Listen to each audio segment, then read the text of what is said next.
Si pasojë e erës së fuqishme, në qytet janë dëmtuar disa automjete, disa kulme dhe dëmët të tjera të vogla në brendit të qytetit të Tetovës. Sipas informacioneve të policisë së Tetovës, deri në mesditë janë denoncuar 4 dëme. Në rrugën e Ilindenit në Tetovë ka rënë një pjesë e konstruksionit të çatisë dhe ka dëmtuar 5 vetura. Në rrugën e Lobotenit, era ka dëmtuar një reklame, cila gjatë rënjes ka dëmtuar një veturë. Në rrugën Gjoca Stojqevski në Tetovë, një pjesë e çatisë së një lokali hotelerik ka dëmtuar një shtëpi banimi. Në Reqicë të vogël është dëmtuar një objekt në ndërtim e sipër, deklaroi zëdhënësi i sektorit për punë të brendshme në Tetovë, Marian Josifovski. Nuk raportohet për dëme të tjera në qytetin e Tetovës dhe komunave përreth, ndërsa apeli i institucioneve është që qytetarët të kenë kujdes dhe të mos dalin pa nevojë në rrugë dhe të rrezikojnë jetën e tyre.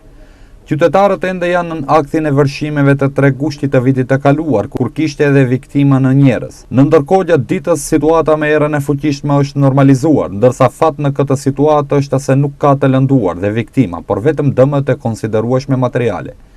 Ekipet e komunës së Tetovës pritet që të bëjnë vlerësimin e dëmeve dhe më pas të kompenzohen të njëjtat.